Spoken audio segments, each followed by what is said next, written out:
Pfizer اور bio N ٹیک کے اشتراک سے بنائی گئی ویکسین کی آزمائش ابھی ابتدائی مراحل میں ہے، لیکن سائنسدان کہتے ہیں کہ 44,000 رضاکاروں کے اب تک کے نتائج سے یہ ظاہر ہوتا ہے کہ وائرس کو شکست دی جا سکتی ہے۔ یہ ویکسین جدید mRNA نامی ٹیکنالوجی پر مبنی ہے اور نگران اداروں نے ابھی تک اسے منظور نہیں کیا۔ اگر یہ تیزی سے منظوری کے مراحل طے کر بھی لے تو پھر بھی چیلنجز باقی ہیں۔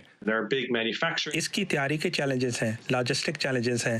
اس ویکسین کو منفی 80 ڈگری سینٹی گریڈ کے درجہ حرارت میں رکھنا ہوگا۔ امیر ممالک میں تو ایسا کرنا آسان ہے، لیکن غریب ملکوں میں ویکسین کا یہ پروگرام چلانا آسان نہیں ہوگا۔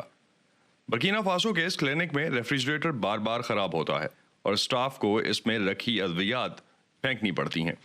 اقوام متحدہ کا کہنا ہے کہ دنیا کی 2/3 آبادی کی جس معیار کے نظام صحت تک رسائی ہے اس میں ریفریجریشن کی مناسب سہولت موجود نہیں ہے۔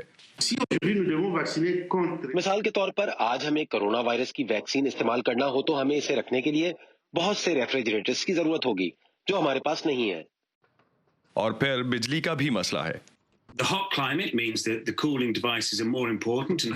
گرم موسم کا مطلب یہ ہے کہ ٹھنڈا رکھنے والے آلات اہم ہوں گے اور ان پر بوجھ بڑھے گا۔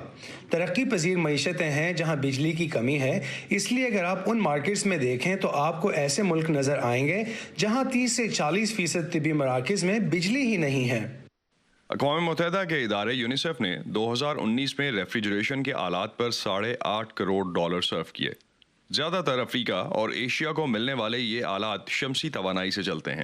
ویکسین آنے سے پہلے اس کے لیے سرنجز جمع کرنی ہوں گی، کولڈ سٹوریج اور مناسب ٹرانسپورٹ کا نظام بھی تیار رکھنا ہوگا۔ لیکن بہت سے ممالک میں سائنسدانوں کا کہنا ہے کہ صحت کا بنیادی ڈھانچہ موجود ہی نہیں جو کورونا ویکسین کی وائرس لگانے کے پروگرام کو چلانے میں مددگار ہو۔ ایک اور چیلنج لوگوں کو کلینک تک لانا یا پھر ان تک طبی عملے کو پہنچانا ہے، اور انہیں یہ یقین دلانا بھی ہے کہ ویکسین خطرناک نہیں۔ فائزر بایو این ٹیک ویکسین کی ہر فرد کو 2 خوراکیں لینا ہوں گی، اور پھر یہ ڈر کہ امیر ممالک تمام ویکسین پہلے ہی خرید لیں گے۔ 150 سے زائد ممالک نے کوویکس نامی ایک عالمی تنظیم کی رکنیت اختیار کی ہے جس کا مقصد ویکسین کی منصفانہ تقسیم کو یقینی بنانا ہے۔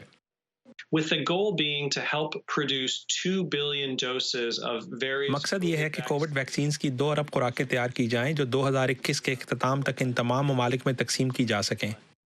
سائنسدان کہتے ہیں کہ کورونا وائرس کے خلاف اس وقت کچھ اور ویکسینز بھی تجرباتی مراحل میں ہیں جس سے ویکسین کے پروگرام چلانے والوں کو بڑی امید ملی ہے، لیکن وہ خبردار بھی کرتے ہیں کہ ویکسین کے پروگرامز آنے تک حکومتوں اور عوام کو وائرس کا پھیلاؤ روکنے کی کوششیں جاری رکھنا چاہیے، کیونکہ اب تک اس وائرس کے کیسز میں اضافہ ہی ہوتا جا رہا ہے۔